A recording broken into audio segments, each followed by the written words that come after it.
Modasa high school Shanti Niketan कहवाय, Shanti Niketan कहवाय। विद्वानों ना मते आतो ऑक्सफोर्ड कहवाय, ऑक्सफोर्ड कहवाय। 2019 માં 100 વર્ષોની થાય। સ્વામિનારાયણ ભગવાનની જય। કેમ છો મિત્રો? તમે બધા મજામાં?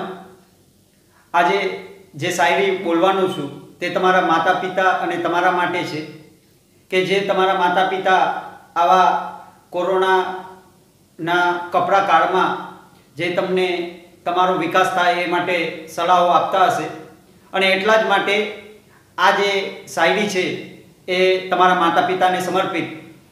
पानी में पत्थर मत फेंको उसे कोई और भी पीता है, पानी में पत्थर मत फेंको उसे कोई और भी पीता है, जिंदगी हंसकर जियो तुम्हें देखकर कोई और भी जीता है। तो आवा तमने जोई अने तमारा माँ बाप जीवता होय छे अने એટલા જ માટે આપણે હસતો ચહેરો રાખીએ અને એ સાથે અભ્યાસમાં આપણે જે આપણને પરિસ્થિતિ હાથ લાગી છે, જે પરિસ્થિતિઓ છે એમાં કઈ રીતના આપણે સારું કરી શકીએ એ બાબતે વિચાર કરી અને આપણે અભ્યાસ કરીએ તો જરૂરથી એ અત્યારે જે અભ્યાસ કર્યો છે એ આગળ જતો તમારી પ્રગતિમાં યોગ્ય ભાગ ભજવી શકશે અને તમને પ્રગતિ અને સારા એવા પરિણામો પ્રાપ્ત થશે।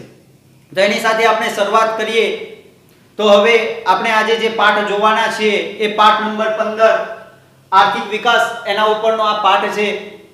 आर्थिक विकास अने आ अर्थशास्त्रनो पाठ छे। सामान्य रीतना अर्थशास्त्र अथवा तो अर्थ एवो शब्द ज्यारे विद्यार्थीना काने पड़तो होय छे त्यारे विद्यार्थी एम ज विचारे छे के आमां फक्त पैसानी ज बाबत होय छे अथवा तो आर्थिक बाबतो कहता पैसाना उपार्जननी ज बाबतो होय छे। तो आ जे अत्यारे जे अर्थशास्त्र जे आवी संकुचित व्याख्या नथी रही परंतु अर्थशास्त्रनी अत्यारे बहु ज बहोळा प्रमाणमां जे व्याख्या वापरवामां आवे छे ए लोकोना जीवनमां सुधारो करवा माटेनुं अर्थशास्त्र एवुं कहेवामां आवतुं होय छे। तो आवुं जे अर्थशास्त्र छे एना उपर हवे आपणे जोवाना छीए। तमे जोशो के प्रत्येक व्यक्तिनी प्रत्येक सवाल ए अलग अलग रीतना होय छे। कोईक व्यक्ति भौतिक सुख सुविधाओथी संपन्न जीवन जीवतो होय छे। आ भौतिक सुख सुविधाओ शुं छे मित्रों? तो तमे जोशो तो कोईकना घेर उनाळाना समये गरमीथी बचवा माटे एसी होय तो कोईकना घेर उनाळानी गरमीथी बचवा माटे पंखो होय तो पंखो एसी आ बधी भौतिक सुविधाओमां आवे। ए ज रीतना कोईकना घरे पाकू मकान होय जे नळिया वगरनुं छे तो कोईकना घरे काचा मकान जेनी दीवालो ચોમાસાના વધુ પડતા પાણીના કારણે પણ ધોવાઈ જતી હોય તો એવું પણ ઘર હોય। तो आ रीतना आपणे समझी सकीए कि कोईकनुं घर आवुं काचुं छे अने कोईकनुं घर पाकું छे तो पाकું मकान ए भौतिक सुविधाओनो भाग छे। जो के काचुं मकान ए पण भौतिक सुविधाओनो भाग छे परंतु क्वॉलिटीमां पेलो थोडुंक वधारो थाय छे। तो आ रीतना तमारी आसपास जे पण कोई वस्तु तमारी सुविधाओ माटे अडी शको एवी छे ए दरेक वस्तु ए भौतिक सुविधाओनो भाग छे। उदाहरण तरीके तमे अत्यारे जे मोबाइलमांथी भणी रह्या छो तो ते मोबाइल पण भौतिक सुविधाओनो भाग छे। ए ज रीतना कानमा नाखवानुं इयरफोन होय, पंखो होय, एसी होय, टीवी, फ्रीज, आ उपरांत कोईक वाहन जे 4 व्हीलर वाहन होय अथवा तो 2 व्हीलर अथवा तो साइकल आ बधे भौतिक सुविधाओनी बाबत छे। तो आवी भौतिक सुविधाओथी संपन्न कोई जीवन जीवी रहे छे परंतु विश्वमां कोईक घणी मोटी संख्या एवी पण छे के आ जनसंख्या जे भौतिक सुविधाओथी घणी दूर छे અને આવા જે ગરીબો છે એમના માટે સુખ સુવિધાઓ આરામ એક કલ્પનાનો વિષય છે। તો આપણને સવાલ એ થાય કે આ પરિસ્થિતિ ક્યાંથી ઉદ્ભવી, આમાંથી બહાર કઈ રીતના આવી શકાય? તો આના જવાબો એ આર્થિક વિકાસ આપે છે। તો હવે આપણે સમજીએ કે આર્થિક વિકાસ એટલે શું। તો આર્થિક વિકાસ કોને કહેવાય? તો પ્રત્યેક દેશ વિકાસ કરવા માટેનો પ્રયત્ન કરે છે અને આ જે વિકાસ કરવાનો પ્રયત્ન કરે છે એમાં ફક્ત ને ફક્ત આર્થિક બાબતો એકલા ઉપર ભાર નથી મૂકવામાં આવતો પરંતુ આર્થિક બાબતોની સાથે સાથે એના સામાજિક જે પરિવર્તનો છે, સામાજિક રીત રિવાજોમાં આવતા પરિવર્તનો, સામાજિક મોભામાં આવતા પરિવર્તનો છે અને સામાજિક રીતના સુખ સુવિધાઓમાં જે પરિવર્તનો આવે છે તે પણ આર્થિક વિકાસનો આજે ભાગ બન્યો છે। અને એટલા જ માટે કહી શકાય કે આર્થિક વિકાસ એ ફક્ત આર્થિક બાબત નથી, પરંતુ અલગ અલગ સામાજિક પાસાઓની પણ બાબત અહીંયા વણી લેવામાં આવી છે. આ આર્થિક વિકાસને અલગ અલગ રીતના જો જોવા જઈએ તો આર્થિક વિકાસ એ કોઈ પણ દેશની રાષ્ટ્રીય આવકમાં થતો વધારો એવું કહી શકાય. રાષ્ટ્રીય આવક, સૌથી પહેલા તો આ એક શબ્દ છે એ જે તમારા માટે અપરિચિત શબ્દ હશે. તો રાષ્ટ્રીય આવક કોને કહેવાય? ઇંગ્લિશમાં એના માટે ગ્રોસ ડોમેસ્ટિક પ્રોડક્ટ એવો શબ્દ પણ વાપરાતો હોય છે. તો આ જે જીડીપી અથવા તો રાષ્ટ્રીય આવક છે એ કોને ગણવામાં આવે એના ઉપર આપણે જરા સમજીએ. તો મિત્રો, કોઈ પણ દેશ હોય, દાખલા તરીકે આપણા માટે ભારત દેશ, આ ભારત દેશની જેટલી પણ સરહદો છે એ સરહદ અને દરિયાઈ સરહદમાં જે કિનારાથી 200 નોટિકલ માઇલ સુધીનો જેટલો પણ વિસ્તાર છે, એમાં જે પણ કોઈ ઉત્પાદન થાય છે એ ઉત્પાદન આર્થિક વિકાસનો ભાગ ગણવામાં આવે છે. એમાં કોઈ ખેતીના પાક ઉત્પાદિત થતા હોય, કોઈક ઉદ્યોગોની અંદર ટાંકણી બનાવવામાં આવતી હોય, કોઈક જગ્યાએ ખુરશી બનાવવામાં આવતી હોય, કોઈક જગ્યાએ વિરાટકાય મશીનરી બનાવવામાં આવતી હોય, કોઈક જગ્યાએ સિમેન્ટનું ઉત્પાદન થતું હોય. તો આ દરેક જે ઉત્પાદનો થાય છે એ આર્થિક વિકાસનો ભાગ ગણવામાં આવે છે અને એને રાષ્ટ્રીય આવક ગણવામાં આવે છે.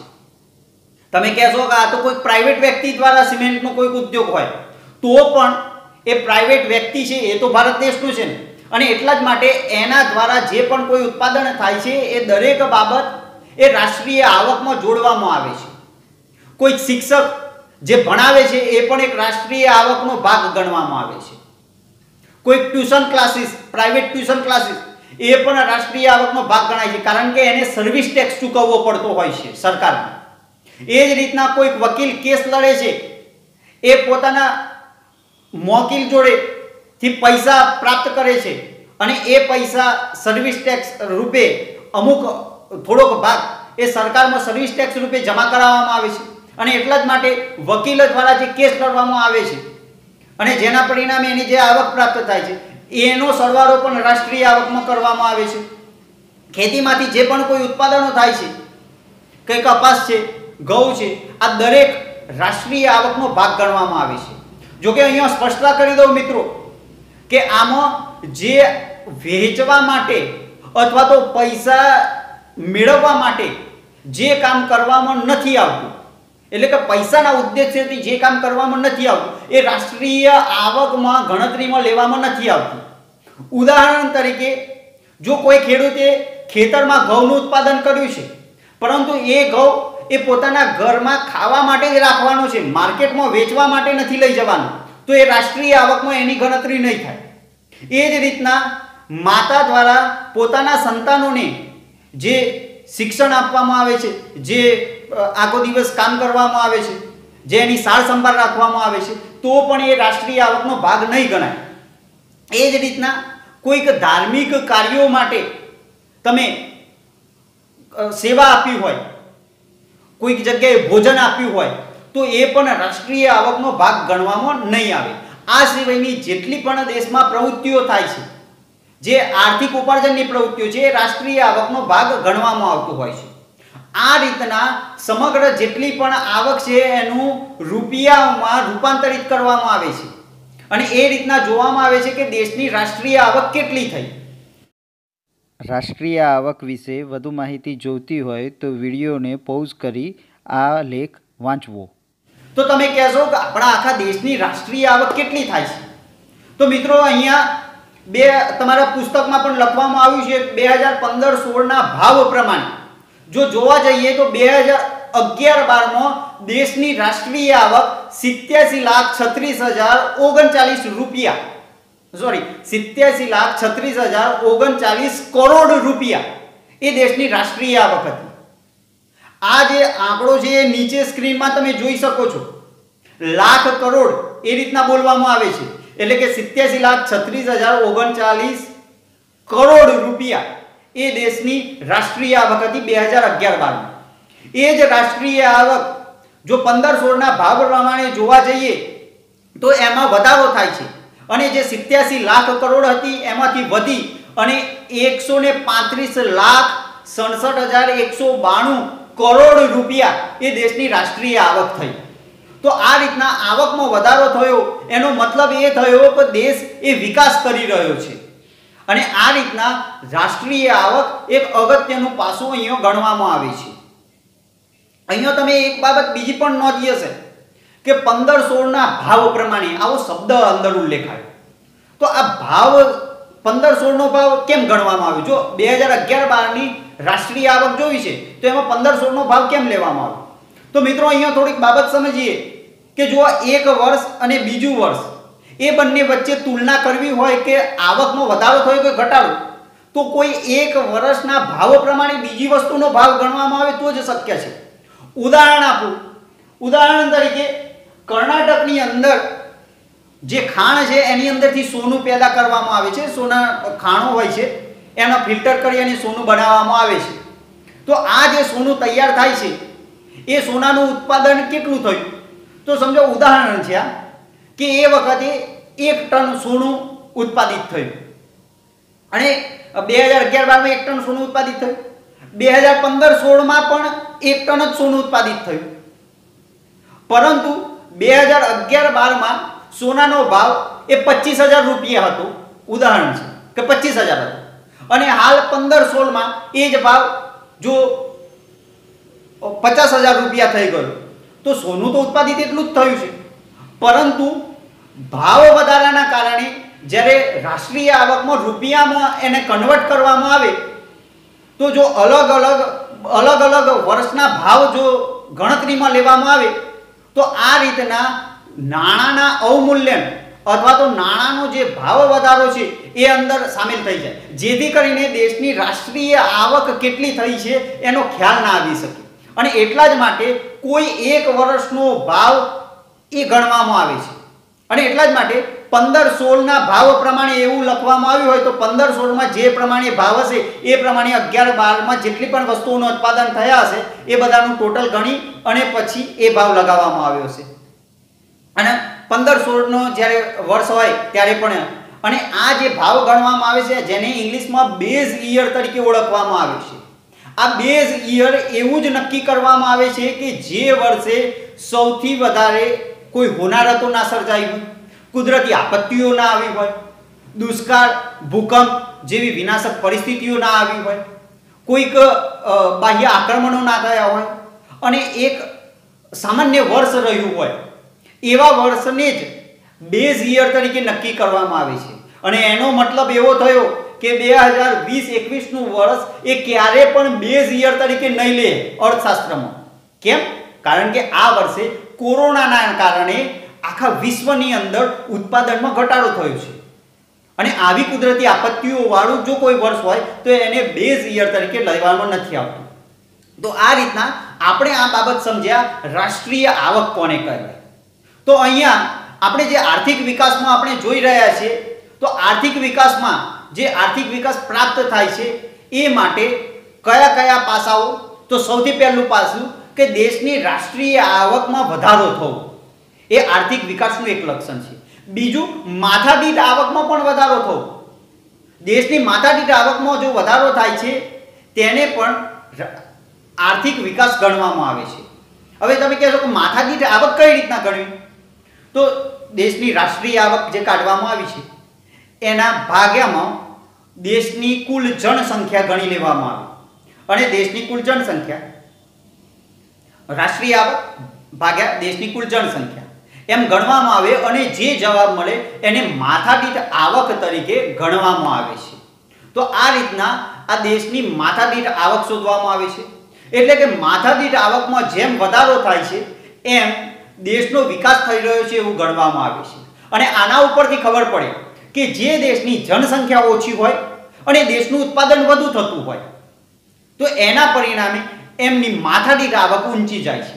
જ્યારે ભારત દેશ કે જે 2011 માં 121 કરોડની જનસંખ્યા હતી અને અત્યારે ધારણા એવી કરવામાં આવે છે કે 135 કરોડની જનસંખ્યા થઈ ગઈ છે, તો જ્યારે રાષ્ટ્રીય આવક ભાગ્યા દેશની જનસંખ્યા 135 કરોડ કરવામાં આવે ત્યારે સામાન્ય રીતના માથાદીઠ આવક એ ઘટી જાય છે। અને એટલા જ માટે માથાદીઠ આવક પણ આર્થિક આવક આર્થિક વિકાસ માટે એક અગત્યનું પાસું ગણવામાં આવે છે. ત્રીજી બાબત છે આર્થિક વિકાસનું ત્રીજી બાબત કે લોકોનું જીવન ધોરણ કેવું છે, લોકોનું જીવન ધોરણમાં સુધારો થયો છે, એ પણ આર્થિક વિકાસનું એક અગત્યનું પાસું છે. જો લોકોના જીવન ધોરણમાં સુધારો થયો હોય તો એ દેશનો આર્થિક વિકાસ થઈ રહ્યો છે એવું ગણવામાં આવે છે. ઉદાહરણ તરીકે લોકોનું જીવન ધોરણ કઈ રીતના સુધરે તો અનાજ, કપડાં, શિક્ષણ, આરોગ્ય, રહેઠાણની વ્યવસ્થા, વાહન વ્યવહારની વ્યવસ્થા, વીજળીની વ્યવસ્થા, આ બધી જ્યારે વ્યવસ્થાઓ મળતી હોય તો એ લોકોનું જીવન ધોરણ એ સુધરેલું છે એવું ગણવામાં આવે. દેશના આઝાદીના સમયે આપણે જોવા જઈએ તો એ વખતે દેશની જનસંખ્યા એ 35 કરોડની જનસંખ્યા હતી. આમ છતાં વિદેશથી અનાજ આયાત કરવું પડતું હતું. એનો મતલબ એ થયો કે એ વખતે અનાજની કમી હતી. તો એના પરિણામ એની જગ્યાએ આજે આપણે જોવા જઈએ કે આજની પરિસ્થિતિમાં 135 કરોડની જનસંખ્યા થવા આવી. આમ છતાંય દેશની અંદર અનાજ એટલું ઉત્પાદિત થાય છે કે જેથી કરીને વિદેશમાંથી આયાત કરવી પડતી નથી. તો એનો મતલબ એ થયો કે અનાજ આપણા દેશમાં પૂરતા પ્રમાણમાં પેદા થાય છે, લોકોના ઘર સુધી પહોંચે છે, તો એ લોકોનું જીવન ધોરણ સુધર્યું ગણાય. એ જ રીતના આ જે જીવન ધોરણ સુધારવા માટે કપડાં છે, શિક્ષણ છે, શિક્ષણની અંદર પછી ક્વોલિટી જોવામાં આવે કે કેવા પ્રકારની ક્વોલિટીવાળું શિક્ષણ મળે છે. દેશની આઝાદી સમયે જે ઘણી સ્કૂલો જે ઝાડના નીચે બેસીને ભણાવવા પડતા હતા એની જગ્યાએ અત્યારે હાઈફાઈ સ્કૂલો જે સરકાર દ્વારા બનાવવામાં આવે છે, તો એ શું બતાવે છે કે દેશમાં શિક્ષણનું સ્તર એ સારું બન્યું છે. એની અંદર વેલ ક્વોલિફાઈડ શિક્ષકોની નિમણૂક કરવામાં આવે છે. સ્પર્ધાત્મક પરીક્ષાઓ મારફતે શિક્ષકોની ભરતી કરવામાં આવે છે, જેના પરિણામે શિક્ષણની ગુણવત્તામાં સુધારો આવે. તો એ અને દરેક વ્યક્તિ સુધી શિક્ષણ પહોંચી રહ્યું છે કે નહીં એના આધારે લોકોનું જીવન ધોરણ શિક્ષણ બાબતે સુધર્યું છે કે નહીં એ જોવામાં આવે. એ જ રીતના આરોગ્ય, સમજો કે કોઈક એવો રોગ છે જેની દવા તો બજારમાં ઉપલબ્ધ છે પરંતુ એ ખરીદવા માટે વ્યક્તિ જોડે પૂરતા નાણાં નથી, તો આવા બાબતે એ વ્યક્તિનું જીવન ધોરણ એ નીચું છે એવું ગણી શકાય. તો આ રીતના આરોગ્ય પણ જોવામાં આવે છે કે આરોગ્ય સુધી, હેલ્થ સુધી એની પહોંચ બની છે કે નથી બની. નહીં તો ઘણા બધા રોગ એવા હોય છે કે જેનું નિદાન એ મેડિકલ ક્ષેત્રે ઉપલબ્ધ હોય પરંતુ આમ છતાંય એના જોડે એટલી ધન સંપત્તિ ના હોય કે જેથી કરીને એનું એ રોગનું નિદાન કરાવી શકે, દર્દી એ રોગનું નિદાન કરાવી શકે. તો આવા સંજોગોમાં જો આરોગ્ય ક્ષેત્રે એની પહોંચ ના હોય તો એનું જીવન ધોરણ નીચું છે એવું જાણી શકાય છે. એ જ રીતના રહેઠાણ, પાકા મકાનોમાં રહે છે, ત્રણેય ઋતુમાં એનું રક્ષણ કરી શકે એવા રહેઠાણ છે, પૂરતી જગા સ્પેસવાળું મકાન છે, આ બધું રહેઠાણની બાબતમાં આવે છે. વાહન વ્યવહાર, તો આ બધી બાબતો જે વાહન વ્યવહાર કોઈ ગામડામાં પહોંચવા સુધી, જો કે આપણે બધા ભાગ્યશાળી છીએ કે ગુજરાત એક એવું રાજ્ય છે કે જેમાં દરેક ગામ સુધી પહોંચવા માટે પાકા રસ્તાઓ છે અને આ પાકા રસ્તાઓ 365 દિવસ સુધી આપણે જઈ શકાય એવા છે. એટલે કે ચોમાસાની અંદર એ રસ્તાઓ તૂટી જતા નથી. કોઈક વાતાવરણીય અસરના કારણે વાહન વ્યવહાર ખોળંબાતો નથી. એવા ગુજરાતના મોટા ભાગના રસ્તાઓ છે. તો આ વાહન વ્યવહારની ઉત્તમ સુવિધાઓ થયું. એની જગ્યાએ આજે પણ અરુણાચલ પ્રદેશ અને અસમના ઘણા વિસ્તારો એવા છે કે જ્યાં આજે પણ પાકા રસ્તાઓ નથી. જે ગામડાઓમાં ફક્ત 4 જ મહિના સુધી જઈ શકાય અને આવી શકાય એવા રસ્તાઓ છે, તો એ લોકોનું જીવન ધોરણ એ આપણા કરતો થોડુંક નીચું હશે. તો આ રીતના કોઈ પણ દેશની આર્થિક વિકાસ થયો છે કે નહીં એ જાણવા માટે દેશની રાષ્ટ્રીય આવક કેટલી છે, માથાદીઠ આવક કેટલી છે અને લોકોનું જીવન ધોરણ કેવું છે એ જોવામાં આવતું હોય છે.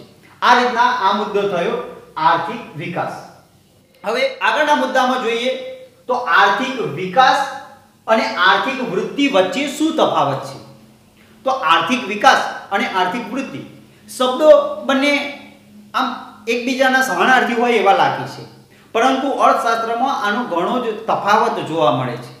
આર્થિક વિકાસ કોને કહેવાય, આર્થિક વૃદ્ધિ કોને કહેવાય એના ઉપર સમજીએ.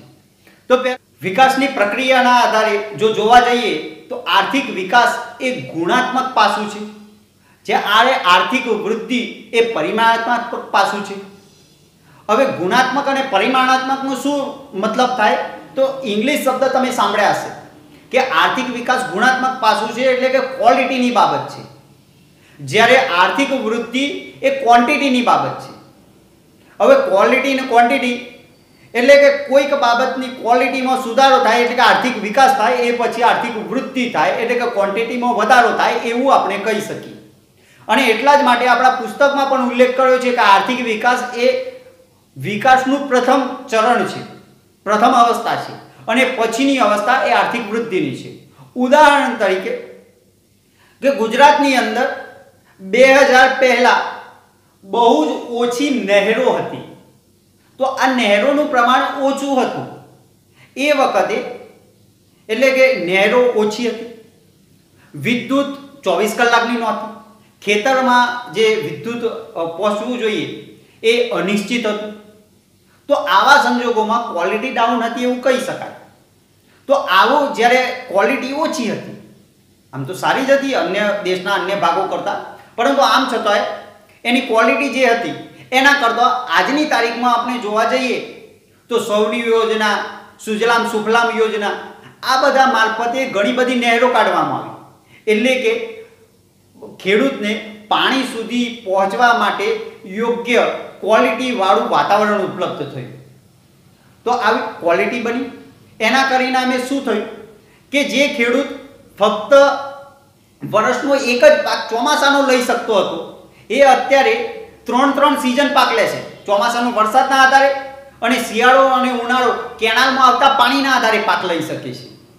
તો જ્યારે ક્વોલિટીમાં સુધારો થાય એટલે કે ગુણાત્મક પાસું સુધરે, એના પરિણામે પરિમાણાત્મક પાસું એટલે કે ક્વોન્ટિટીમાં પણ વધારો થાય, કે જે ખેડૂત પહેલા એક જ સિઝન પાક લઈ શકતો હતો એ અત્યારે 3 સિઝન પાક લઈ શકે છે. બીજો મુદ્દો છે કે અર્થતંત્રમાં થતા પરિવર્તનોના આધારે જો જોવા જઈએ તો અર્થતંત્રમાં જ્યારે પરિવર્તન થાય છે ત્યારે નવા સંશોધનોના આધારે ઉત્પાદનમાં વધારો થાય, તો એને આર્થિક વિકાસ જોડે જોડવામાં આવે. જ્યારે ઉદાહરણ તરીકે સમજીએ કે કોઈક બિયારણ છે, ઘઉં, કપાસ, આવું કોઈ પણ બિયારણ, એના જીનેટિકલી મોડિફાઈડ, જેને જીએમ બિયારણ કહેવામાં આવે છે, આ બિયારણના કારણે ઉત્પાદનમાં વધારો થયો, તો એને આર્થિક વિકાસ જોડે સરખાવી શકાય, કારણ કે એમાં ક્વોલિટીમાં સુધારો થયો. એની જગ્યાએ સમજો કે ખેડાણવાળી જમીનમાં વધારો થયો, જંગલને કાપી નાખવામાં આવ્યા, એ જમીનમાં ખેતી લાયક જમીન બનાવી દેવામાં આવી અને ખેડાણ લાયક જમીનમાં વધારો થયો, અને પછી જે ઉત્પાદન થયું, તો જમીનમાં વધારો થયો એટલે કે ક્વોન્ટિટીમાં વધારો થયો, અને એટલા જ માટે જે ઉત્પાદન થવાનું હતું એમાં વધારો થયો, તો એને આર્થિક વૃદ્ધિ જોડે સરખાવવામાં આવે. એટલે કે ક્વોલિટીના કારણે જો ઉત્પાદનમાં વધારો થાય તો એ આર્થિક વિકાસ ગણવામાં આવે છે, અને ક્વોન્ટિટીમાં વધારો કર્યો અને એટલા જ માટે ઉત્પાદનમાં પણ વધારો થયો, એટલે કે ઉત્પાદન વધારો થયો, તો એને આર્થિક વૃદ્ધિ જોડે સરખાવવામાં આવે છે. ત્રીજી બાબત છે કે અહીંયા વિકસિત દેશ અને વિકાસશીલ દેશ વચ્ચે પણ તફાવત જોવા મળે છે વ્યાખ્યામાં. પહેલા તો આપણે એ સમજી લઈએ કે વિકસિત દેશ કોને કહેવાય ને વિકાસશીલ દેશ કોને કહેવાય. તો વિશ્વના ઘણા દેશો એવા છે કે જેને પોતાનો વિકાસ સંપૂર્ણ કરી લીધો છે. અમેરિકા, કેનેડા, રશિયા, યુરોપિયન દેશો, આ બધા દેશો એવા છે કે જેનો આર્થિક વિકાસ સંપૂર્ણ થઈ ચૂક્યો છે. અને આવા જે સંપૂર્ણ વિકાસ થઈ ચૂકેલા જે દેશ છે એને વિકસિત દેશ કહેવાય છે. અને આવા 24 કલાકની વીજળીની વ્યવસ્થા હોય, પાણીની યોગ્ય વ્યવસ્થા હોય, શિક્ષણની સંપૂર્ણ વ્યવસ્થા હોય, આરોગ્યની સંપૂર્ણ વ્યવસ્થા હોય, તો આવી અને બીજા ઘણી બધી બાબતો પણ છે જે આપણે આગળ પાઠમાં જોવાના જ છીએ. તો આવો સંપૂર્ણ જે વિકાસ થઈ ગયેલો હોય એને વિકસિત દેશ કહેવાય. વિકસિત દેશ માટે ઇંગ્લિશમાં ડેવલપ્ડ કન્ટ્રી એવો શબ્દ વપરાય છે. ડેવલપ્ડ ઈડી છેલ્લે લાગે છે, અને અંગ્રેજીમાં તમે ભણ્યા છો કે ઈડી લાગે એનો મતલબ કે વિકાસ એ ભૂતકાળ બની ગયો એમના માટે. આવા સંજોગોમાં જ્યારે વિકસિત દેશ હોય, આ બધા દેશો, એવા વિકસિત દેશની અંદર રાષ્ટ્રીય આવકમાં કે તો જીડીપીમાં જ્યારે વધારો થાય છે તો એને આર્થિક વૃદ્ધિ ગણવામાં આવે છે. એ જ રીતના જો વિકાસશીલ દેશની વાત કરીએ કે જેનો ભારત છે, પાકિસ્તાન છે, આફ્રિકાના દેશો છે, લેટિન અમેરિકાના દેશો છે, તો આ બધા દેશોમાં હજી વિકાસ ચાલી રહ્યો છે. એટલા જ માટે એને વિકાસશીલ એવો શબ્દ વાપરવામાં આવે છે. ઇંગ્લિશમાં કહીએ તો ડેવલપિંગ કન્ટ્રી, આઈએનજી શબ્દ પાછળ લાગે છે. અને ઇંગ્લિશમાં તમે ભણ્યા છો કે આઈએનજી શબ્દ લાગે એનો મતલબ જ એ થાય છે કે હજી વિકાસ ચાલુ છે. તો આવા દેશોમાં જ્યારે આપણે વિકાસશીલ દેશોમાં જ્યારે રાષ્ટ્રીય આવક કે તો જીડીપીમાં જ્યારે વધારો થાય છે એને આર્થિક વિકાસ ગણવામાં આવે છે. જે આ બધા વિકસિત દેશોની અંદર જ્યારે રાષ્ટ્રીય આવકમાં વધારો થાય તો એને આર્થિક વૃદ્ધિ ગણવામાં આવે છે. જ્યારે વિકાસશીલ દેશની અંદર જ્યારે રાષ્ટ્રીય આવક જીડીપીમાં વધારો થાય એને આર્થિક વિકાસ ગણવામાં આવે છે. તો આ રીતના આપણે જોયું આર્થિક વિકાસ અને આર્થિક વૃદ્ધિ વચ્ચેનો તફાવત. હવે મિત્રો આગળનો મુદ્દો જોઈએ, વિકાસશીલ અર્થતંત્રના લક્ષણો. પાછલો જે મુદ્દો હતો એમાં વિકસિત અને વિકાસશીલ આવા બે શબ્દો આવી ચૂકેલા છે. વિકસિત દેશ જે અહીંયા તમે જોશો તો અમેરિકા, કેનેડા, રશિયા, યુરોપના દેશોમાં France, Germany, England, Norway, Sweden, Finland, આવા યુરોપના દેશો, ઓસ્ટ્રેલિયા, આ બધા વિકસિત દેશો છે. તો વિકાસશીલ દેશો કયા છે? તો વિકાસશીલ દેશ એટલે હજી એમનો સંપૂર્ણ વિકાસ નથી થયો અને વિકાસનો પ્રયત્ન ચાલી રહ્યો છે એવા દેશો. તો વિકાસશીલ દેશો જેમાં ભારત, આફ્રિકાના દેશો, લેટિન અમેરિકાના દેશો કે તો બ્રાઝિલ, પેરુ, આર્જેન્ટિના, ચીલી, આ બધા દેશો. તો આ બધા વિકાસશીલ દેશો છે. તો તમે કહેશો કે વિકાસશીલ દેશની કોઈ સ્પષ્ટ વ્યાખ્યા છે? તો હા મિત્રો, વર્લ્ડ બેંક કે તો વિશ્વ બેંકે 2004 ની અંદર સૌથી પહેલા એમને એવો ક્રાઇટેરિયા આપ્યો હતો કે $735 કરતો માથાદીઠ આવક જે દેશની ઓછી હોય, $735 કરતો માથાદીઠ આવક જે દેશની ઓછી હોય એ દેશ વિકાસશીલ દેશમાં ગણવામાં આવશે. એટલે કે એનો હજી સંપૂર્ણ વિકાસ નથી થયો એવું ગણવામાં આવશે. જો કે આ 2004 પછી વર્લ્ડ બેંકે દરેક વર્ષે આ જે માથાદીઠ આવક હતી જે 735 એમાં ધીરે ધીરે વધારો પણ કર્યો છે.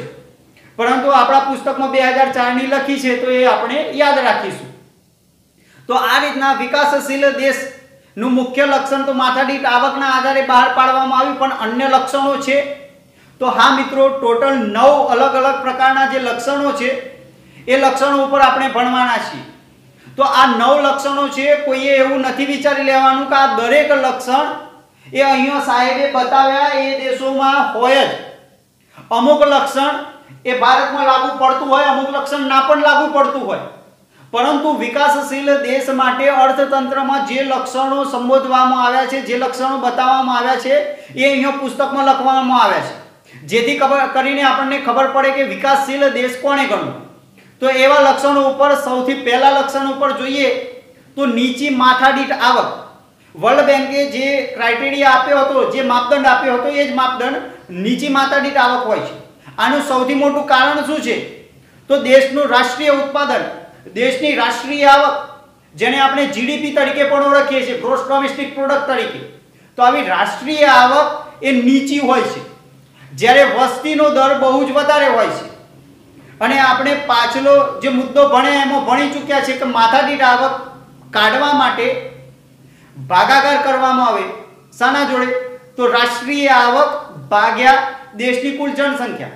એટલે રાષ્ટ્રીય આવક એ ઓછી હોય અને દેશની જનસંખ્યા એ વધુ હોય અને એના કારણે માથાદીઠ આવક એ ઓછી નીકળે છે. આ ઘણા દેશો એવા છે કે ભારત દેશ કરતો રાષ્ટ્રીય આવક ઓછી હોય પરંતુ જનસંખ્યા બહુ જ ઓછી હોય, એના કારણે એમની માથાદીઠ આવક બહુ જ વધારે થતી હોય છે.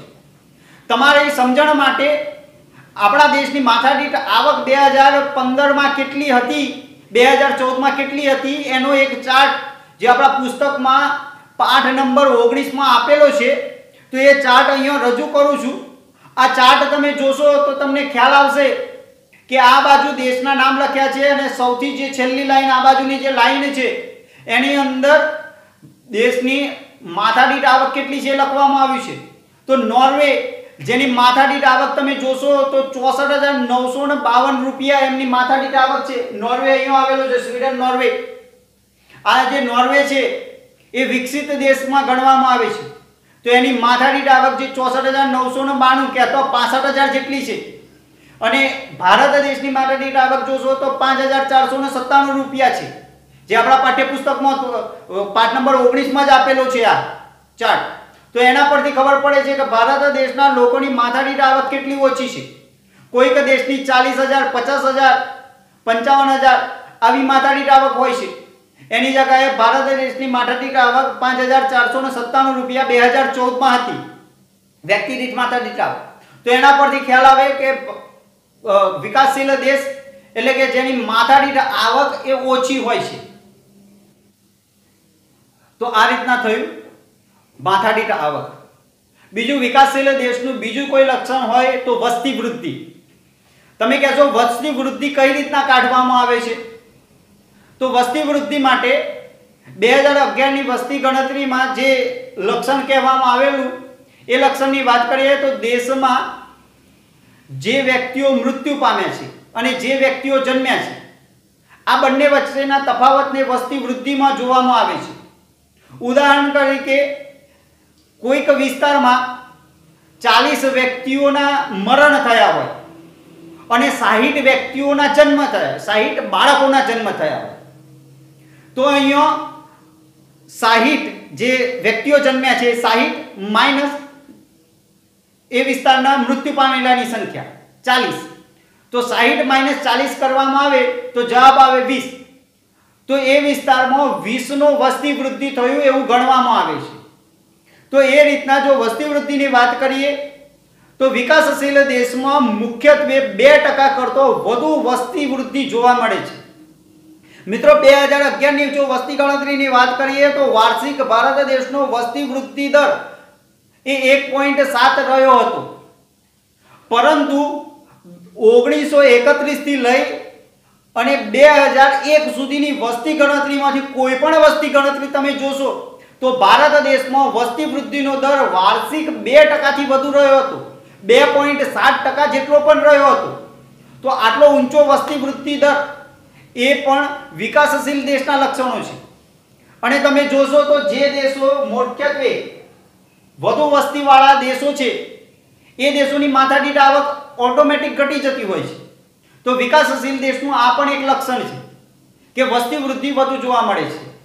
ત્રીજું લક્ષણ વાત કરીએ વિકાસશીલ દેશનું તો કૃષિ ઉપર અવલંબન વધુ જોવા મળે છે. કે તો સૌથી વધુ લોકો ખેતી અને ખેતી આધારિત પ્રવૃત્તિઓ જોડે જોડાયેલા હોય છે. જે લોકો રોજગારીની તલાશમાં હોય, જે લોકો કામ કરવા સક્ષમ હોય અને કામ કરતા હોય, તો આવા લોકોમાંથી 60% લોકો ફક્ત ને ફક્ત કૃષિ આધારિત પ્રવૃત્તિઓ જ કરતા હોય છે. અને કૃષિ આધારિત પ્રવૃત્તિઓ કરતા હોય એના પરિણામે આવક ઓછી અને અનિશ્ચિત હોય છે. આવકની અનિશ્ચિતતાઓ વધુ હોય છે.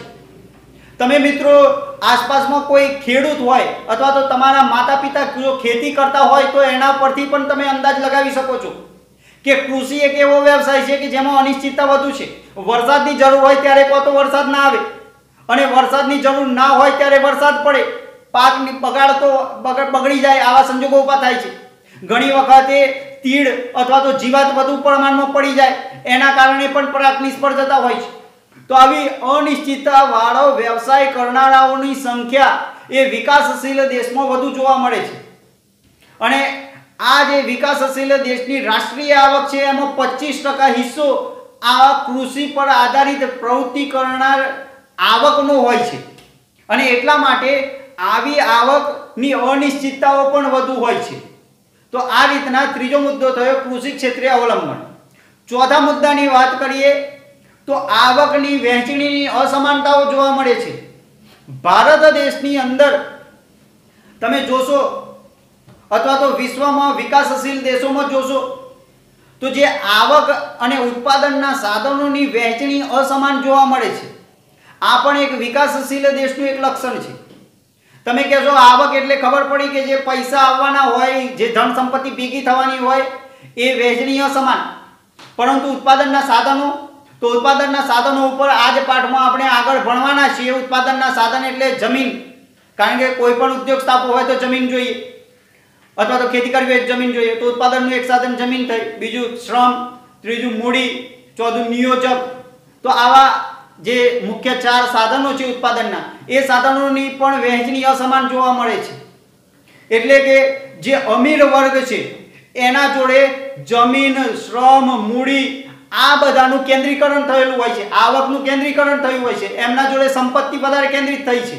અને જે ગરીબ છે એ ગરીબ જોડે આ જે ઉત્પાદનના સાધનો છે એ અતિ મર્યાદિત છે, એના જોડે મર્યાદિત વિકલ્પો છે કે એ મૂડી ક્યાંથી આવક ઊભી કરી શકે, એના માટેના ઉત્પાદનના સાધનો બહુ જ મર્યાદિત હોય છે. અને એટલા જ માટે પુસ્તકમાં પણ લખવામાં આવ્યું છે કે 20% ધનિક વ્યક્તિઓ જોડે 40% દેશની ધન સંપત્તિ રહી છે. એટલે કે 20% દેશના સૌથી 20% અમીરોની જો ધન સંપત્તિ જોવા જઈએ તો દેશની 40% ધન સંપત્તિ એમના જોડે છે. અને દેશના 20% ગરીબ વ્યક્તિઓ જોવા જઈએ તો આખા દેશની કુલ સંપત્તિના ફક્ત 10% જ સંપત્તિ એમના જોડે જોવા મળે છે. આ ઉપરથી ખ્યાલ આવે કે આવકની અસમાન વહેંચણીના કારણે પણ વિકાસશીલ દેશનું આ પણ એક લક્ષણ રહેલું છે કે આવકની અસમાન વહેંચણી. 5મું લક્ષણ વાત કરીએ તો બેરોજગારી. આ બેરોજગારી જે વસ્તી વધારો અને વસ્તી વધારાની સાથે સાથે બેરોજગારી જોવા જ મળતી હોય છે, આ પણ એક વિકાસશીલ દેશનું એક મુખ્ય લક્ષણ રહ્યું છે.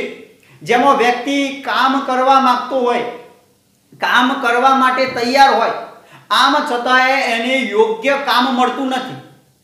અને ઘણી વખત કામ મળે તો વસ્તી વધારાના કારણે, શ્રમિકોની સંખ્યા વધુ હોવાના કારણે શોષણ કરવામાં આવે છે કે તો એ જેટલું કામ કરે છે એના પ્રમાણમાં એને નાણાં અથવા તો પગાર ઓછો આપવામાં આવે છે.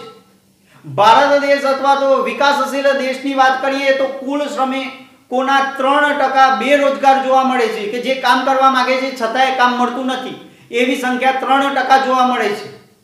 આ ઉપરાંત વિકાસશીલ દેશમાં આવી બેરોજગારી મોસમી સ્વરૂપે, ઔદ્યોગિક સ્વરૂપે, છુપી બેરોજગારી, આવે અલગ અલગ સ્વરૂપે બેરોજગારી જોવા મળે છે.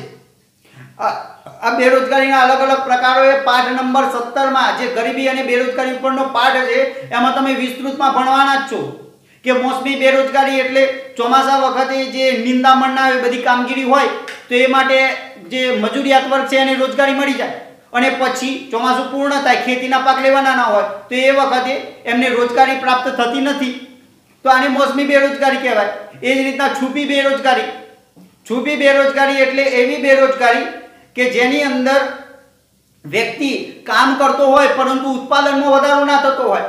ઉદાહરણથી તમને સમજાવું. આમ તો 17મા પાઠમાં તમે વિશેષમાં સમજવાના જ છો, પણ છુપી બેરોજગારી, જેને બીજા અર્થમાં પ્રચ્છન્ન બેરોજગારી પણ કહેવામાં આવે છે.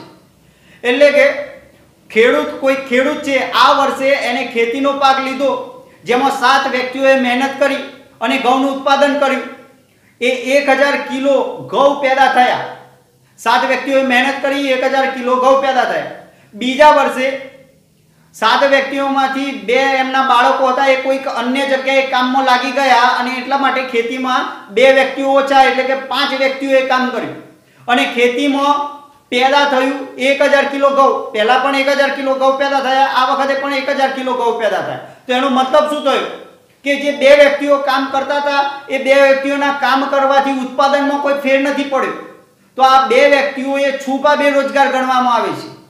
તો આવી બેરોજગારી એ પણ વિકાસશીલ અર્થતંત્રમાં વિશેષમાં જોવા મળે છે. 6થા મુદ્દાની વાત કરીએ તો ગરીબી. ગરીબી માટે વિકાસશીલ દેશમાં ગરીબીનું પ્રમાણ સૌથી વધારે હોય છે.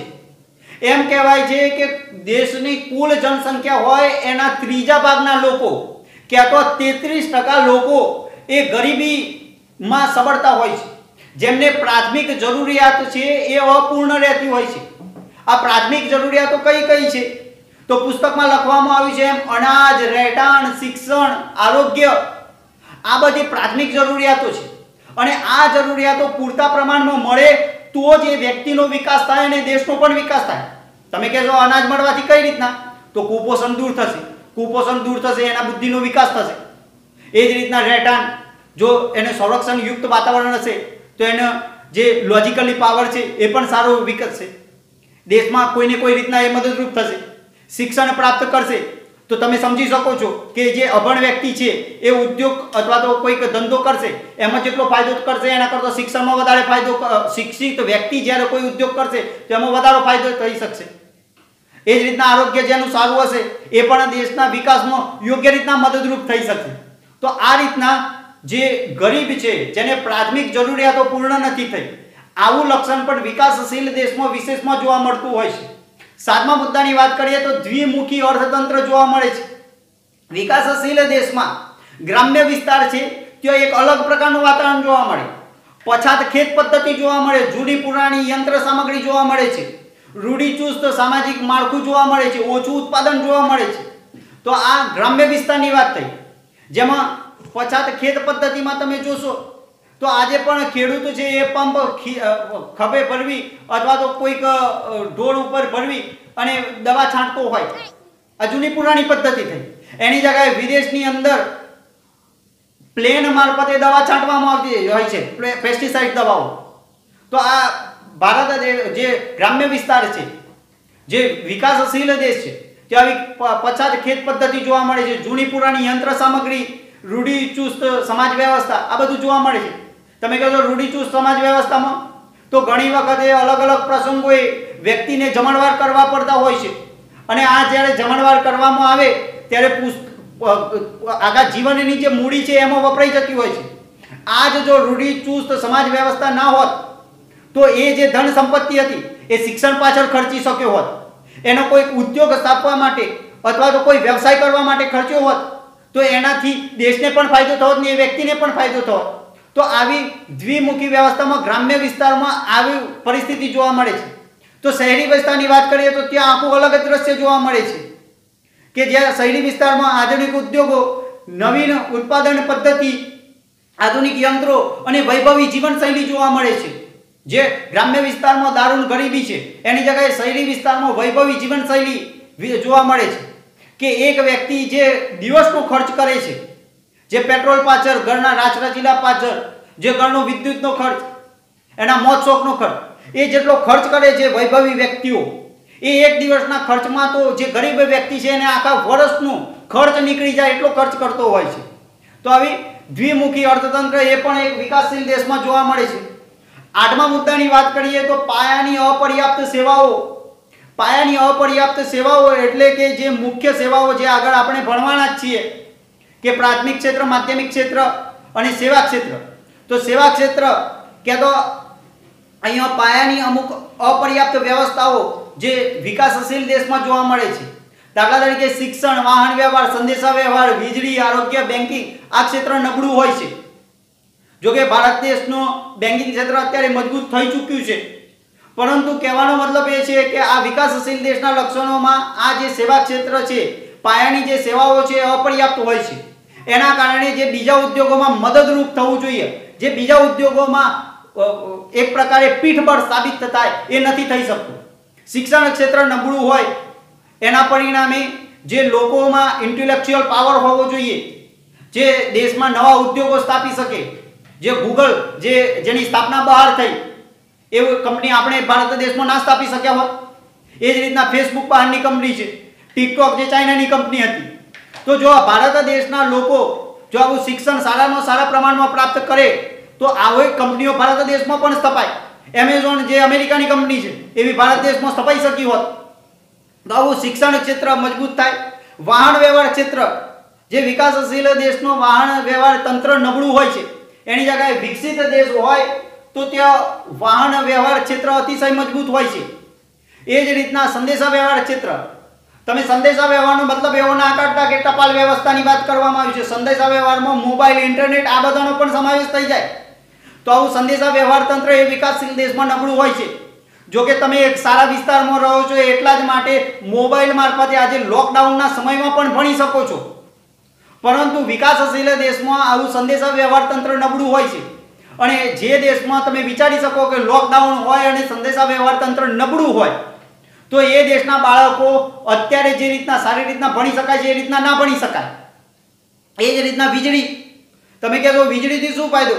તો વીજળી જો સમજો કે ગામડાની અંદર 24 કલાકના, આપણા ગુજરાતમાં તો 24 કલાકની વીજળીની વ્યવસ્થા છે, પરંતુ જે વિકાસશીલ દેશોમાં જે 24 કલાકની વીજળીની વ્યવસ્થા નથી, ત્યાં પરિસ્થિતિ એ થાય છે કે કોઈ ઉદ્યોગ સ્થાપ્યો હોય જે વીજળીના આધારે જ ચાલતો હોય, તો એ ઉદ્યોગ ફક્ત 6 કલાક વીજળી મળે અને ઉત્પાદન થતું હોય, સમજો કે 100 યુનિટ ઉત્પાદન થયું 6 કલાકમાં, એની જગ્યાએ 24 કલાક જો વીજળી મળતી હોય અને 24 કલાક એ ઉદ્યોગ ચાલતો હોય તો 6 ચોક 24 એટલે કે જે 100 યુનિટ થાય એની જગ્યાએ 400 યુનિટનું ઉત્પાદન થઈ શકે.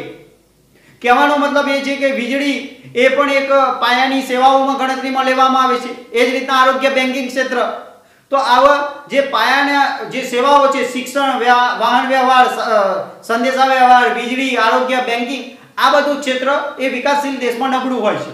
અંતિમ નવમા લક્ષણની વાત કરીએ તો આંતરરાષ્ટ્રીય ક્ષેત્રે વેપારનું સ્વરૂપ અલગ અલગ જોવા મળે છે. ઉદાહરણ તરીકે જે વિકાસશીલ દેશ છે એ દેશો આંતરરાષ્ટ્રીય ક્ષેત્રે શાનો વેપાર કરે છે? તો આવા વિકાસશીલ દેશો આંતરરાષ્ટ્રીય ક્ષેત્રે ખેતી, પશુપાલન અને બગીચાના જે પાકો હોય આ બધા પાકોનું વિદેશમાં નિર્યાત કરે છે. આ જે પાક છે એ વિશ્વના જે દેશોમાં બહુ જ ઓછી માંગ રહેલી હોય છે, એની જગ્યાએ ઉત્પાદન એ વિશ્વના અન્ય દેશો પણ કરતા હોય છે, જેના પરિણામે ઓછું નાણાં અથવા તો ઓછી કિંમતો મળે છે, જેની નિર્યાત કરવામાં આવે છે. આ જે વિકાસશીલ દેશો દ્વારા વિકસિત દેશોમાં આ બધાની નિર્યાત કરવામાં આવે છે, એનું મૂલ્ય ઓછું મળતું હોય છે. એની જગ્યાએ જો તમે જોશો તો વિકસિત દેશ છે એ કઈ વસ્તુઓનું નિર્યાત કરે છે?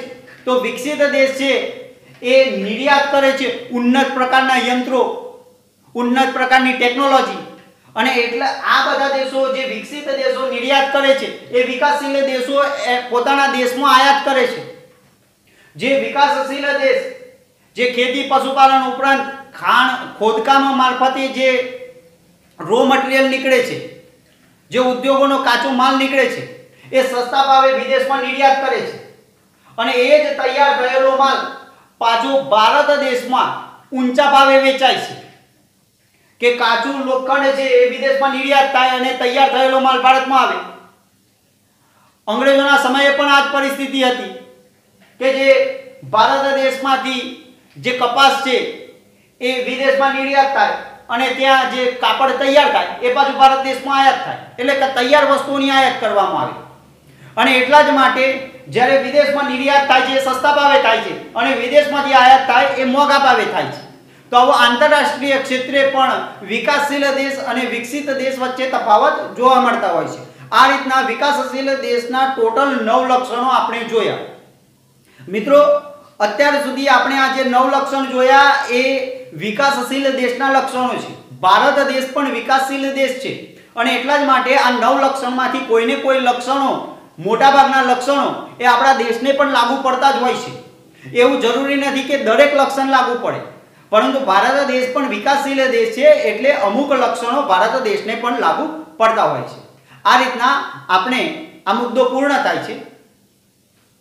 વિકાસશીલ અર્થતંત્રના લક્ષણો મુદ્દો પૂરો થાય છે. હવે મિત્રો આપણે આગળનો મુદ્દો જોઈએ તો આગળના મુદ્દામાં આપણે ભારતીય અર્થકરણનું માળખું એના ઉપર ભણવાનું છે. પરંતુ ભારતીય અર્થકરણનું માળખું સમજતા પહેલા આપણને એ ખ્યાલ હોવો જોઈએ કે આર્થિક પ્રવૃત્તિ કોને કહેવાય અને બિન આર્થિક પ્રવૃત્તિ કોને કહેવાય.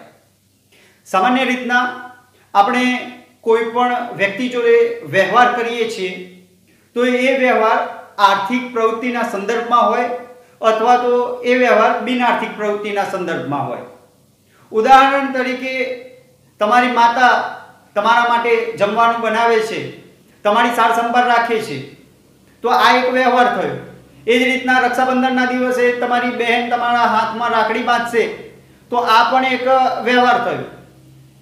એ જ રીતના શિક્ષક ભણાવવાનું કામ કરે છે, વકીલ કોઈ મોકીલ હોય તો એને બચાવવાનું કામ કરે છે. તો આ બધી જે કોઈ પણ કોઈ એક વ્યક્તિ બીજા વ્યક્તિ જોડે કોઈને કોઈ રીતના પ્રવૃત્તિ કરતો હોય છે તો આ પ્રવૃત્તિઓ અર્થશાસ્ત્રમાં 2 ભાગ પાડવામાં આવે છે, આર્થિક પ્રવૃત્તિ અને બિન આર્થિક પ્રવૃત્તિ. તો આપણે પહેલા સમજીએ કે આર્થિક પ્રવૃત્તિ કોને કહેવાય.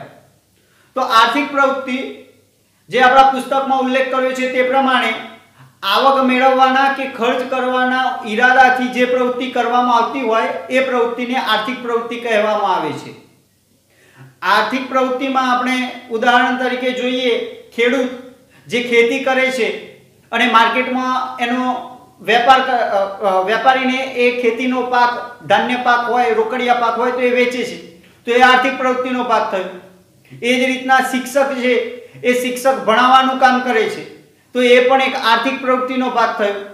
વેપારી કોઈ વેપાર કરે છે, કોઈક વસ્તુ સામેવાળાને આપે છે અને બદલામાં પૈસા મેળવે છે, તો આવી જેમાં આવક મેળવવાનો કે ખર્ચ કરવાના ઈરાદાથી જે પ્રવૃત્તિ કરવામાં આવે એ આર્થિક પ્રવૃત્તિ ગણવામાં આવે છે. આ જ આર્થિક પ્રવૃત્તિને આપણે આગળ પ્રાથમિક ક્ષેત્ર, માધ્યમિક અને સેવા ક્ષેત્રમાં આગળ ભાગ પાડવાના જ છીએ. તો આવી જે પ્રવૃત્તિ છે જેમાં આવક અને ખર્ચ કરવાના ઈરાદાથી પ્રવૃત્તિ કરવામાં આવે છે એ મિત્રો આર્થિક પ્રવૃત્તિનો ભાગ છે. તો બિન આર્થિક પ્રવૃત્તિ કોને કહેવાય? તો આનો મુખ્ય ઉદ્દેશ્ય આવક મેળવવાનો કે ખર્ચ કરવાનો નથી હોતો, પરંતુ સેવા કરવાનો ઉદ્દેશ્ય હોય છે, જેને સામાજિક સેવા એવો શબ્દ પણ વાપરવામાં આવે છે. ઉદાહરણ તરીકે માતા તમારી સાર સંભાળ રાખે છે, પિતા તમારું ભરણ પોષણ કરે છે, તો આ જે પ્રવૃત્તિ છે એ બિન આર્થિક પ્રવૃત્તિનો ભાગ છે. એ જ રીતના કોઈક વ્યક્તિ ધાર્મિક ઉદ્દેશ્યથી રસ્તા પર આવતા જતા અથવા તો કોઈ યાત્રા નીકળી હોય એ વખતે ભોજનની, નાસ્તાની આવી કોઈક વ્યવસ્થા કરે છે, જેમાં એનો કોઈ કમાવાનો ઉદ્દેશ્ય નથી પરંતુ સામાજિક સેવાનો ઉદ્દેશ્ય છે, તે બિન આર્થિક પ્રવૃત્તિનો ભાગ છે. એ જ રીતના ઘરની અંદર તમારી મોટી બહેન તમને ભણાવી રહી છે પરંતુ એને પૈસા મેળવવાનો ઉદ્દેશ્ય નથી, તો એને બિન આર્થિક પ્રવૃત્તિનો ભાગ ગણવામાં આવે. તમારી બહેન તમારા કાંડા ઉપર રાખડી બાંધે છે અને એનો ઉદ્દેશ્ય એ છે કે મારા ભાઈનું રક્ષણ થાય, તો એ બિન આર્થિક પ્રવૃત્તિનો ભાગ થયો. તો આવી રીતના જેમાં આવક કે ખર્ચ કરવાના ઈરાદાથી જે પ્રવૃત્તિ કરવામાં નથી આવી એને બિન આર્થિક પ્રવૃત્તિ કહે છે. આ રીતને આપણે જોયું આર્થિક અને બિન આર્થિક પ્રવૃત્તિ. હવે આપણને ભારતીય અર્થતંત્રનું માળખું એના ઉપર હવે જોઈએ. ભારતીય અર્થતંત્રના માળખાને આપણે મુખ્ય 3 ભાગમાં વહેંચવામાં આવે છે. આ જે 3 ભાગમાં વહેંચવામાં આવે છે એને વ્યવસાયિક માળખા તરીકે પણ ઓળખવામાં આવે છે. આ આર્થિક પ્રવૃત્તિના આધારે જે વ્યવસાયિક માળખું ઊભું થયું છે એની જ વાત કરવામાં આવે છે. આ 3 ભાગ પાડવામાં આવે છે. એમાં સૌથી પહેલું જો વાત કરીએ તો પ્રાથમિક ક્ષેત્ર. આ પ્રાથમિક ક્ષેત્ર એટલે કે એવું ક્ષેત્ર કે જેમાં ખેતી, પશુપાલન, મત્સ્ય ઉદ્યોગ, બતકા ઉછેર ઉદ્યોગ આવા નાના ઉદ્યોગો કરવામાં આવે છે, નાની પ્રવૃત્તિઓ કરવામાં આવે છે. સોરી મિત્રો, ઉદ્યોગ શબ્દને અહીંયા વાપરી ના શકાય, પરંતુ આવી પ્રવૃત્તિ કરવામાં આવે છે. તો આ જે પ્રવૃત્તિ છે જે સંસાધનનો સીધા ઉપયોગ કરી અને આવક મેળવવામાં આવે છે, આ જેની અંદર બુદ્ધિથી વધારે શ્રમનો ઉપયોગ વધુ કરવામાં આવે છે, તો આ જે પ્રવૃત્તિ છે એ પ્રાથમિક ક્ષેત્રની પ્રવૃત્તિ છે. આ પ્રવૃત્તિની અંદર ખાણ ખોદકામ કે તો જમીનના અંદરથી ક્રૂડ ઓઇલ બહાર કાઢવા માટે અથવા તો ખનિજ કોલસો છે અથવા તો કાચી ધાતુઓ બહાર કાઢવાની જે પ્રવૃત્તિ છે એ ખાણિયાઓ દ્વારા જે બહાર કાઢવામાં આવે છે, અથવા તો આપણા આસપાસના વિસ્તારોમાં જે કોરી છે જેની અંદરથી ઘર બનાવવા માટેના જે કપચી અથવા તો પથ્થર કાઢવામાં આવે છે, તો આ જે બધી પ્રવૃત્તિ છે એ પ્રાથમિક ક્ષેત્રની પ્રવૃત્તિ કહેવામાં આવે છે. આ પ્રાથમિક ક્ષેત્રની પ્રવૃત્તિ પછી એનાથી આગળ જો વાત કરીએ તો બીજું જે ક્ષેત્ર છે માધ્યમિક ક્ષેત્ર છે. માધ્યમિક ક્ષેત્ર માટે એવું કહી શકાય કે આ ઉત્પાદન અથવા તો મેન્યુફેક્ચરિંગ સેક્ટર તરીકે પણ આને ઓળખવામાં આવે છે. આમાં નાના પાયાના અને મોટા પાયાના એવા ઉદ્યોગો સ્થાપવામાં આવે છે. તમે કહેશો કે નાના પાયાના અને મોટા પાયાના ઉદ્યોગો એટલે શું? તો ભારત સરકારના MSME નામે મંત્રાલય છે, માઇક્રો સ્મોલ મીડિયમ એન્ટરપ્રાઇઝ. આ જે મંત્રાલય છે એમાં આવતા ઉદ્યોગોને નાના પાયાના ઉદ્યોગો કહેવામાં આવે છે. માઇક્રો જે એન્ટરપ્રાઇઝીસ છે જેની અંદર જે ઉદ્યોગ સ્થાપવામાં 25 લાખ અથવા એથી ઓછો ખર્ચ કરવામાં આવ્યો હોય એવા જે ઉદ્યોગો છે એ ઉદ્યોગોને માઇક્રો એન્ટરપ્રાઇઝ, માઇક્રો ઉદ્યોગ તરીકે અથવા તો સૂક્ષ્મ ઉદ્યોગ તરીકે ઓળખવામાં આવે છે। એ જ રીતના 25 લાખથી 5 કરોડ વચ્ચે જે ઉદ્યોગો સ્થાપવા માટેનો ખર્ચ થયો હોય એ ઉદ્યોગોને સ્મોલ ઇન્ડસ્ટ્રીઝ તરીકે ઓળખવામાં આવે છે। અને ત્રીજો 5 કરોડથી લઈ અને 10 કરોડ સુધી જે ઉદ્યોગ સ્થાપવામાં ખર્ચ થયો હોય એને મીડિયમ ઉદ્યોગ અથવા તો માધ્યમિક કક્ષાનો ઉદ્યોગ તરીકે ઓળખવામાં આવે છે। આમ માઇક્રો, સ્મોલ એન્ડ મીડિયમ જે પણ કોઈ ઉદ્યોગો છે એ નાના પાયાના ઉદ્યોગો તરીકે ઓળખવામાં આવે છે। એટલે કે અહીંયા નાના પાયાના ઉદ્યોગો એવો શબ્દ વાપરવામાં આવ્યો છે, એનો મતલબ આપણે એવો સમજી શકીએ કે 10 કરોડથી જેનો ઉદ્યોગ સ્થાપવા માટે ઓછો ખર્ચ થયો છે એવા ઉદ્યોગોને નાના પાયાના ઉદ્યોગો તરીકે ઓળખવામાં આવે છે। અને મોટા પાયાના ઉદ્યોગો જે બહુ જ 10 કરોડથી વધારે ખર્ચમાં જે ઉદ્યોગ સ્થાપવામાં આવ્યો છે મોટા પાયાના ઉદ્યોગો છે। જો મિત્રો આ બંને એકબીજાના વિરોધી નથી, પરંતુ એકબીજાના મદદરૂપ થતા ઉદ્યોગો છે। દાખલા તરીકે નાના પાયાના ઉદ્યોગમાં કોઈક જગ્યાએ બોલ્ટ બનાવવામાં આવે છે, કોઈક જગ્યાએ ખીલી બનાવવામાં આવે છે, કોઈક જગ્યાએ પતરા બનાવવામાં આવે છે, અને આ દરેક જે વસ્તુ બને છે એ વસ્તુ મોટા પાયામાં વાપરવામાં આવતી હોય છે। ઉદાહરણ તરીકે ટ્રક બનાવવાની કોઈ ફેક્ટરી હોય, ટાટાની કોઈ કંપની છે, તો એની અંદર આ નાના પાયાના ઉદ્યોગોનું જે મટીરીયલ છે કોઈક જગ્યાએ ફક્ત ટાયર બનાવવામાં આવે છે, તો આ બધું ભેગું કરી અને મોટા પાયાના ઉદ્યોગમાં આ બધું વાપરવામાં આવે છે, જે 10 કરોડથી વધુ ખર્ચમાં આ ઉદ્યોગ સ્થાપવામાં આવ્યો હોય। ભારત દેશમાં સરકાર ક્ષેત્રે જો મોટા પાયાના ઉદ્યોગ ગણીએ તો ઓએનજીસી એક મોટી કંપની છે જે દેશની અંદરથી ક્રૂડ ઓઇલ બહાર કાઢી અને ફિલ્ટર કરવાનું કામ કરે છે। જો મિત્રો પ્રાથમિક ક્ષેત્રમાં આપણે જોઈ ચૂક્યા છીએ કે ખાણિયાઓ દ્વારા જે ખોદકામ કરીને બહાર કાઢવામાં આવે તો એ પ્રાથમિક ક્ષેત્રનો જ ઉદ્યોગ થયો, પરંતુ એ જે રો મટીરિયલ બહાર કાઢવામાં આવ્યું એને શુદ્ધિકરણ કરી અને ઉન્નત પ્રકારનું એ જે બનાવવામાં આવે તો એ જે બનાવવાની જે કામગીરી છે એ માધ્યમિક ક્ષેત્રનો ભાગ ગણવામાં આવે। ખાણિયાઓએ કોલસો બહાર કાઢ્યો છે, પરંતુ એ કોલસાને ઉન્નત સ્વરૂપ ધારણ કરવામાં આવે અથવા તો રો મટીરિયલ સ્વરૂપે કાચું લોખંડ કાઢ્યું છે, પરંતુ એને ફિલ્ટર કરવામાં આવે, એને શુદ્ધિકરણ કરી અને પોલાદમાં એનું કન્વર્ટ કરવામાં આવે, નિર્માણ કરવામાં આવે, તો એ માધ્યમિક ક્ષેત્રનો ઉદ્યોગ ગણવામાં આવે। તો આ રીતના નાના ઉદ્યોગો અને મોટા પાયાના ઉદ્યોગો એ રીતના બે પ્રકાર પાડવામાં આવ્યા છે। આ બધા જે પ્રકારો પાડવામાં આવ્યા છે એ ઉત્પાદન ક્ષેત્ર સાથે સંબંધિત છે। આપણા પુસ્તકમાં એ માટે પણ ઉદાહરણો આપેલા છે। દાખલા તરીકે બાંધકામ ક્ષેત્ર, વીજળી, ગેસ આ બધાનું ઉત્પાદન કરવામાં આવે છે। પછી એ ઉપરાંત સમજો કે પ્રાથમિક ક્ષેત્રમાં જે ઘઉં પેદા કરવામાં આવ્યા ખેતીમાંથી, એ ઘઉંને દળી અને એમાંથી બિસ્કિટ બનાવવામાં આવે, તો બિસ્કિટ બનાવવું એ પણ એક નવું ઉત્પાદન કર્યું કહેવાય, તો એ માધ્યમિક ક્ષેત્રનો ભાગ છે। એ જ રીતના જે દવાઓ બનાવવામાં આવે છે, અત્યારે કોરોના કાળમાં જે ઇન્જેક્શનની જરૂર છે, દવાઓની જરૂર છે, તો એ દવાઓ જે ફાર્માસ્યુટિકલ કંપનીઓ છે, તો આ દરેક પ્રકારના જે ઉદ્યોગો છે એ બધા માધ્યમિક ક્ષેત્રનો ભાગ ગણવામાં આવે છે, અને એટલા જ માટે માધ્યમિક ક્ષેત્રને ઉત્પાદન ક્ષેત્ર તરીકે પણ ઓળખવામાં આવે છે। તો આ રીતના આપણે જોયું માધ્યમિક ક્ષેત્ર। હવે ત્રીજું જોઈએ સેવા ક્ષેત્ર। સેવા ક્ષેત્ર જેને ઇંગ્લિશમાં સર્વિસ સેક્ટર એવું ઓળખવામાં આવતું હોય છે। સામાન્ય રીતના વિદ્યાર્થીઓ સેવાનો મતલબ પેલી ધાર્મિક સેવા એટલે કે પૈસા વગર કામ કરવું એને ગણવામાં આવે છે, પણ મિત્રો એ સામાજિક સેવા છે। અહીંયા સેવા ક્ષેત્ર અર્થશાસ્ત્રમાં જે વપરાયો છે એનો મતલબ એવો થાય છે કે તમે જ્યારે પૈસા આપો છો ત્યારે સામે તમને સર્વિસ મળે છે, કોઈક સેવા મળે છે। આવા સેવા ક્ષેત્રની વાત કરીએ તો એમાં ડોક્ટર છે, એ ડોક્ટર તમારી નાડી ચેક કરી અને તમારું નિદાન કરી આપે છે કે આ રોગ છે અને આવી દવા લેવામાં આવે તો એ દવા મટી જશે। તમે કહેશો કે સાહેબ એ તો સામે દવાઓ આપે છે। ના મિત્રો, દવાઓ તો મેડિકલ સ્ટોરમાંથી લેવાની હોય છે। ડોક્ટર જે કન્સલ્ટિંગ ફી લે છે એ એના જ્ઞાનની લેતા હોય છે। 500, 1000 અથવા તો 2000 એની કન્સલ્ટિંગ ફી હોય છે, એ એના જ્ઞાનની કિંમત ચૂકવીએ છીએ આપણે, અને પછી એ એની સેવા આપે છે।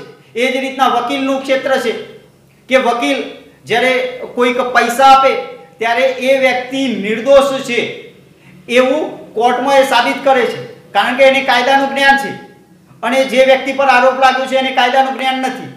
તો આ સેવા ક્ષેત્ર થયું. એ જ રીતના બેન્કિંગ ક્ષેત્ર, કે તમે બેંકની અંદર પૈસા મૂકો છો, એ બેંક પૈસાનું રક્ષણ કરે છે અને વર્ષના અંતે તમને એમાં વ્યાજ પણ આપે છે. જે સામાન્ય રીતના સેવિંગ એકાઉન્ટ હોય તો ભારત દેશમાં 3% જેટલું વ્યાજ પણ મળે છે. તો આ બેન્કિંગ ક્ષેત્ર છે. એ જ રીતના વીમા, કે તમે વીમો લીધો છે અને વીમા કંપની તમને એક બાંયધરી આપે છે કે મેડિક્લેમ લીધો હોય તો એની અંદર બાંયધરી આપે છે કે એક વર્ષ સુધી તમને કોઈ રોગ અથવા તો કોઈ કારણોસર હોસ્પિટલાઇઝ કરવા પડે તો સંપૂર્ણ ખર્ચ એ આ વીમા કંપની આપશે. તો એ સર્વિસ આપે છે તમને એ બદલ. તો વીમો એ જ રીતના મનોરંજન ક્ષેત્ર, જેમાં આપણે બોલિવૂડને ગણી શકીએ કે આ બોલિવૂડની અંદર જે ફિલ્મ બનાવવામાં આવે છે તો પણ એ સેવા ક્ષેત્રનો ભાગ છે. તો આ રીતના સેવા ક્ષેત્ર. પછી શિક્ષકની નોકરી જોઈએ કે તમે કોઈ પ્રાઇવેટ ટ્યુશનમાં જતા હો તો પ્રાઇવેટ ટ્યુશનમાં જાઓ છો અને શિક્ષક તમને ગણિતના દાખલા શીખવે છે. એ કોઈ પૈસા આપવાથી કોઈ તમને એવું ચમનપ્રાસ નથી આપી દેતા કે એ તમને ખવડાવે અને ગણિતના દાખલા આવડી જાય. તો શિક્ષક પોતાનો જ્ઞાનનો ઉપયોગ કરી અને તમને શીખવાડે છે. તો એ શિક્ષકની નોકરી પણ સેવા ક્ષેત્રનો ભાગ ગણવામાં આવે છે. તો આ રીતના પ્રાથમિક ક્ષેત્ર, માધ્યમિક અને સેવા ક્ષેત્ર, આવા 3 ક્ષેત્રો જોયા. અહીંયા વિકાસશીલ અર્થતંત્રની વાત કરીએ તો આપણે પાછલો જે મુદ્દો વિકાસશીલ અર્થતંત્રના લક્ષણો એમાં જોઈ ચૂક્યા છીએ. જે 9મો મુદ્દો હતો એમાં આંતરરાષ્ટ્રીય ક્ષેત્રે વેપારની બાબતમાં પણ આપણે જોયેલું. તો જે આપણા દેશમાંથી નિર્યાત કરવામાં આવે છે, કે તો આપણા દેશમાંથી જે વસ્તુઓ બહાર બીજા દેશમાં મોકલવામાં આવે છે, તો આ જે ક્ષેત્રમાં જે બીજા દેશમાં મોકલવામાં આવે છે એવું નિર્યાત કઈ વસ્તુઓનું કરવામાં આવે છે? તો આ પ્રાથમિક ક્ષેત્રમાંથી ઉત્પાદિત થયેલી વસ્તુઓ જ વિદેશમાં મોકલવામાં આવે છે. એનો મતલબ એ થયો કે દેશમાં એ વસ્તુઓનું સૌથી વધારે ઉત્પાદન કરવામાં આવતું હોય છે. અને એટલા જ માટે જે વિકાસશીલ દેશ છે એ ઝડપથી અમીર દેશ અથવા તો વિકસિત દેશ નથી બની શકતો. અને વિકાસશીલ દેશમાં માધ્યમિક ક્ષેત્ર અને સેવા ક્ષેત્રનો વિકાસ અપૂરતો થયો હોય છે. આ સેવા ક્ષેત્ર અને માધ્યમિક ક્ષેત્ર એ બંનેનો જો વિકાસ સારો થયો હોય તો એનાથી એક ઉદ્યોગ બીજા ઉદ્યોગને મદદરૂપ થાય છે. સેવા ક્ષેત્ર છે માધ્યમિક ક્ષેત્રને મદદરૂપ થાય છે. ઉદાહરણ તરીકે પરિવહન ક્ષેત્ર એ સેવા ક્ષેત્રનો ભાગ છે. અને એ પરિવહન ક્ષેત્રમાં તમે જોઈ શકો છો કે દેશની અંદર રસ્તાઓ પાકા છે.